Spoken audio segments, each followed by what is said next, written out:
նիստի ընթացքում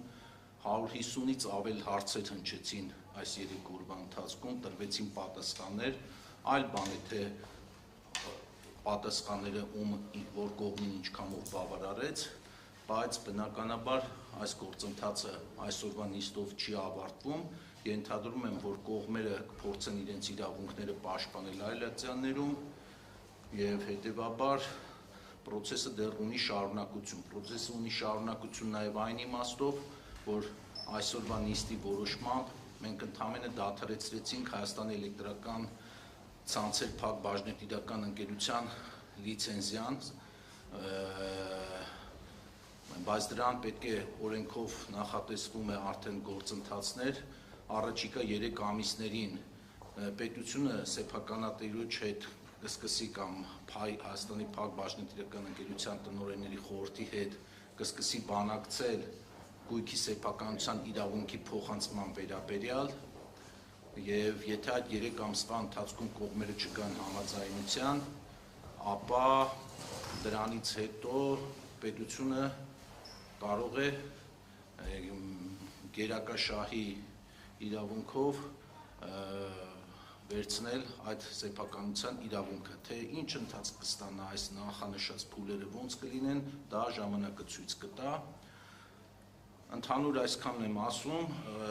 արդեն հարցեր կտաք ինձ, հարցերին կպատասխանեմ, քանի որ դուք եք հոգնած, ես էլ եմ հոգնած, խնդրում եմ կենտրոնանանք, քանի որ ես էլ եմ հոգնած, դուք եք հոգնած, փորձենք սահմանափակվել 15 րոպեի ընթացքում, բայց ես առաջիկա օրերին եւ տարբեր մամուլներով եւ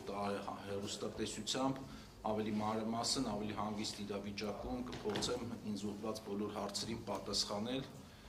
եւ հետեւաբար անցնենք հարցերին։ Պարոն Մեսրոպյան, նշեցիք, որ բազմաթիվ հարցերի արձագանքել եք, սակայն Դավիթ Ղազենյանի կողմից բարձրացված մի հարց, որ ըստ որի իր տեղեկություններով հանրային ծառայությունների կարգավորող հանձնաժողովի ներկայացուցիչները այցելել են Թուրքիա, այս մասին արձագանք չկար, արդյոք այս տեղեկությունը համապատասխանում է իրականությանը, թե ոչ, եւ եթե այս եղել է, ինչու՞։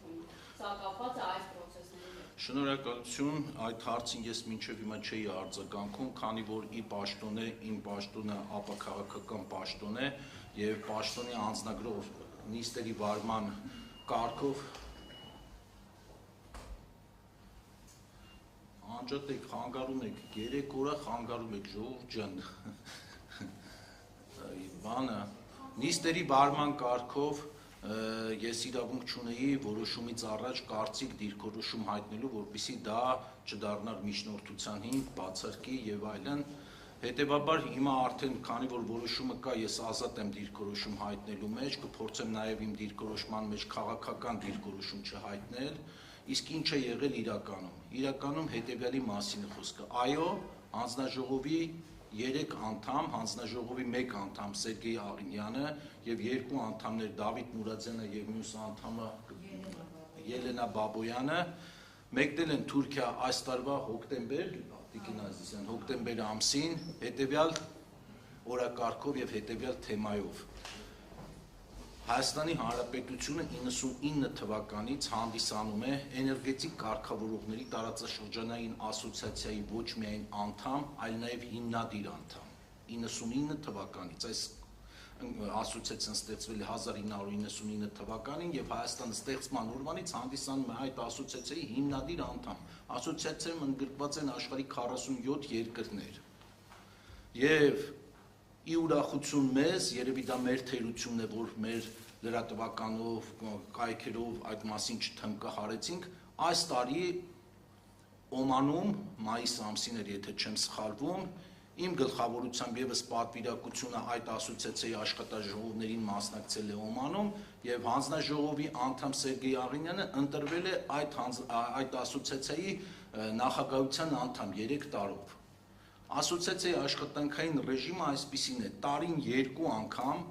անդամ երկրներից որևէ մեկում աշխատաժողովներ են հրավիրում եւ այդ աշխատաժողովների օրերի ընթացքում այդ 47 երկրների պատվիրակները, ներկայացուցիչները քննարկում են էներգետիկայի վերաբերվող բազմաթիվ հարցեր։ Օրակարգային են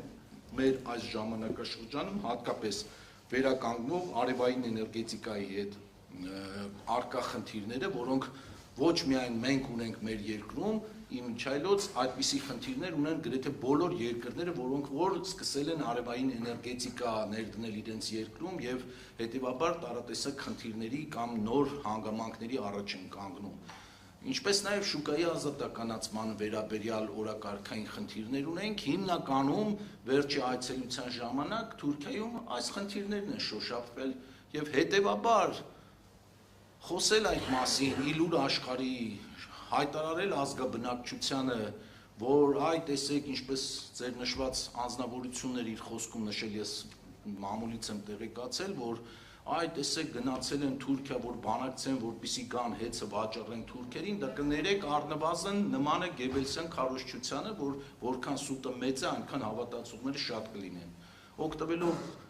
այսօրվա ընձեռած հնարավորությունից ես խոսքս ուղղում եմ առաջին հերթին բոլոր այն մարդկանց, բոլոր այն քաղաքացիներին, որոնք նեղ մասնագետներ չեն, ոլորտի ներկայացուցիչներ չեն, ունեն տարբեր մասնագիտություններ, տարբեր սոցիալական կարգավիճակ, տարբեր ինֆորմացիայի աղբյուրներ եւ կարող են շատ հեշտությամբ մոլորության մեջ ընկնել նման հայտարարություններից հետո։ Նման բան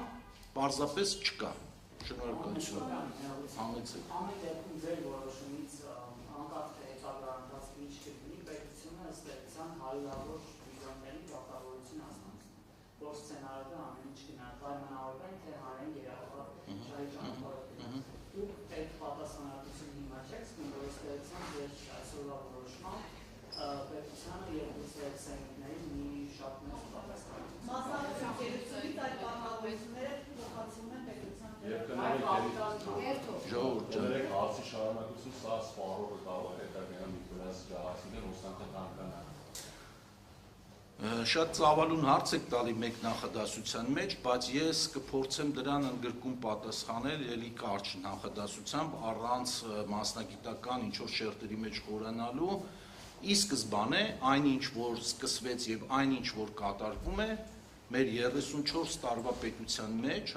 նոր անկախ պետության մասին է խոսքը, Հայաստանի Հանրապետության, նման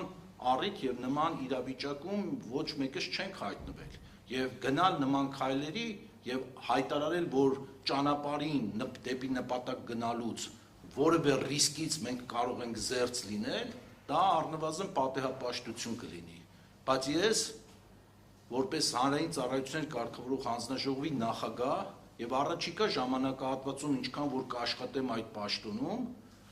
ամենայն պատասխանատվությամբ հայտարարում եմ, որ ինձանից կախված ամեն ինչ անելու եմ, որ սուբյեկտիվ կամ օբյեկտիվ ինչ որ այդպիսի վայրի վերումների, տուրբուլենտ ռեժիմների մեջ չընկնի երկիրը եւ եթե ես տեսնեի դրա, այսպես ասած, ռեալ հավանականությունը, ես ինքս էլ վերապահումով կմոտենայի այս հարցին եւ նման լուծումների չէի գնա ինքս իմ որոշման մեջ այսօր, բայց դրա հավանականությունը կա, բայց հավանականության տոկոսը համարում եմ կառավարելի ռիսկ։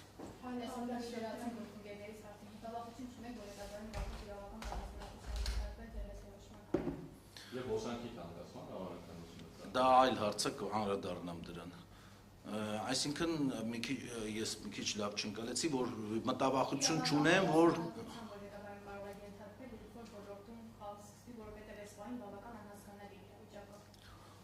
ոլորտում քաոս սկսվելը ինչով պետք է պայմանավորված լինի, նախ դա պետք է հասկանանք։ Եթե տեխնիկական խնդիրներ պետք է առաջանան,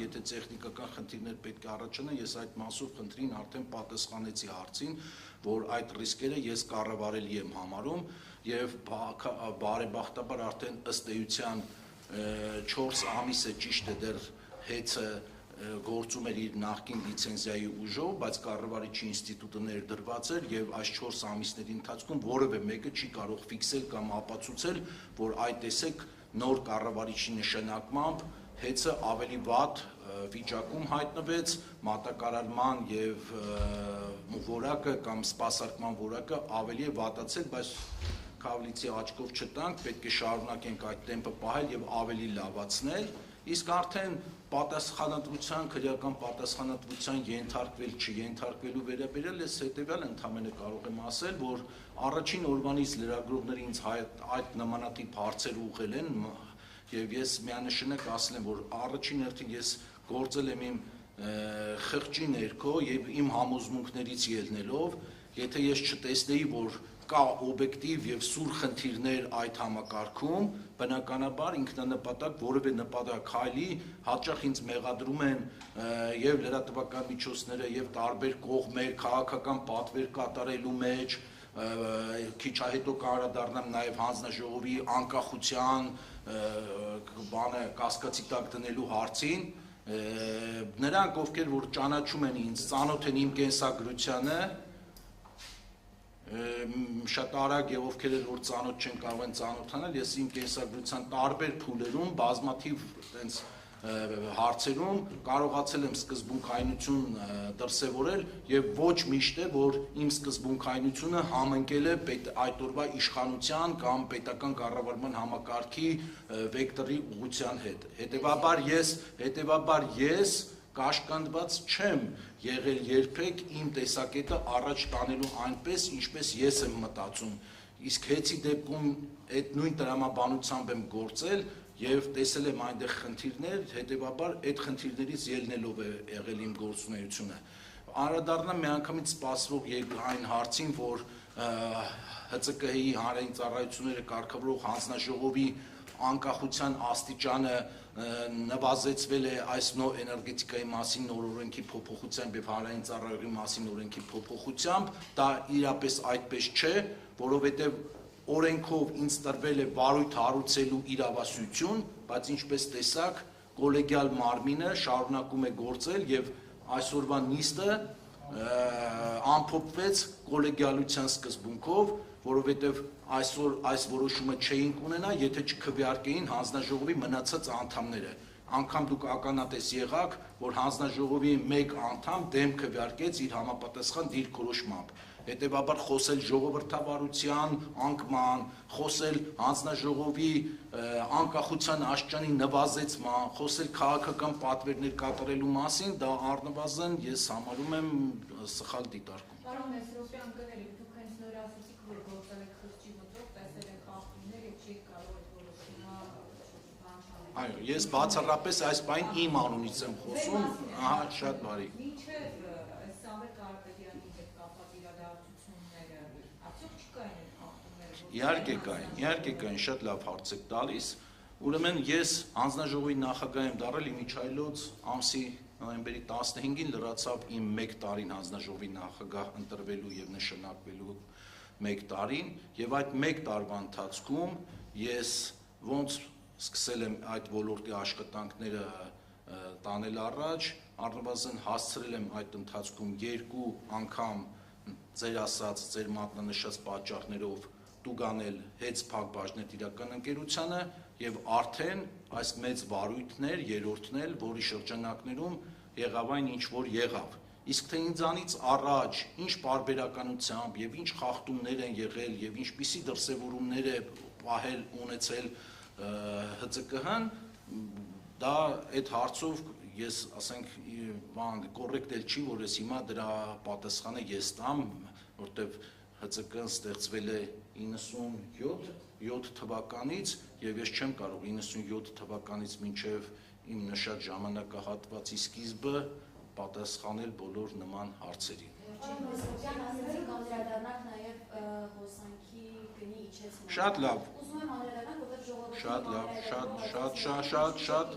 իմ սրտի ուզած հարցերն եք տալիս, շնորհակալություն, չնայած թող չդիտվի, որ դիտավորություն է, նայեք, հիմա երկրորդ ֆալսը, որ տեղի ունեցավ նիստին նախորդող օրերին, այդպես քաղաքական ակցիա նույնիսկ կատարեցին, ֆլեշմոբեր հասարակական սոցիալական կայքերում արեցին, որ սակագինը իջացրեք, պարոն Մեսրոպյան սակագինը իջացրու եւ այլն, նույնիսկ այստեղ ելույթ ունեցողներից հասարակական կազմակերպություններից մեկը ի զարմանս ինձ, որ ինքը տարիներ շարունակ այդ մարդիկ նստած են լինում նիստերին, բայց այսպիսի պրիմիտիվ, սխալ եւ ոչ կոռեկտ արտահայտություններ են անում, որ Տաշիր ընկերությունը կամ Հեցփակ բաժնետիրական ընկերությունը ազգաբնակչությանը հայ ազգին խոստացել էր, որ մինչև 2031 թվականը չի բարձրացնի սակագինը, սա լրիվ կեղծ հարցապնդում է։ Հայաստանի Հանրապետությունում էլեկտրաէներգիայի սակագինը իջացնողը կամ բարձրացնողը այդ իրավասությունը բացառապես տրված է Հայաստանի Հանրապետության հանրային ծառայություններ կարգավորող հանձնաժողովին, այլ բան, որ տվյալ կարգավորող ընկերությունները իրավունք ունեն տարին 1 կամ 2 անգամ հանդես գալու այդ սակագները իջեցնելու կամ բարձրացնելու առաջարկությամբ։ Դրա որոշողը մենք ենք, իրենք չեն։ Հիմա վերադառնամ ձեր բուն հարցին։ Սակագները հանդես եկան վերջի պահին, ինչ որ այդպես երևի շոուի էլեմենտ էին ապահովում լայն ազգաբնակչության համար, որ այդ տեսեք, այս հանձնաժողովը մնացածը ինչքան անտարբեր են ձեր այսօրվա վիճակի նկատմամբ ռեալ հնարավորություն կա սակագինը իջացնելու, մենք դիմել ենք անգամ այսինչ ամսաթվին, այսինչ օրը պարոն Մեսրոպյանին եւ մերժվել է։ Խոսքը բացառապես գնացել է հետեւյալի մասին. սակագինը ինքը բազմակոմպոնենտ գումարելի է։ Ինքը այդ գումարելին ձևավորվում է մի քանի տարբեր գումարելիներից։ Կփորձեմ մաքսիմում հասկանալի լեզվով սա բացատրել։ Եվ երբ տարվա ընթացքում ամփոփում ենք մենք ֆինանսական տարին, արդեն այս կամ այն գումարելին կարող է դրական ազդել այդ ընդհանուր արդյունքի վրա, այս կամ այն գործոնը կարող է բացասական ազդել ընդհանուր արդյունքի վրա, եւ այդ դրական ու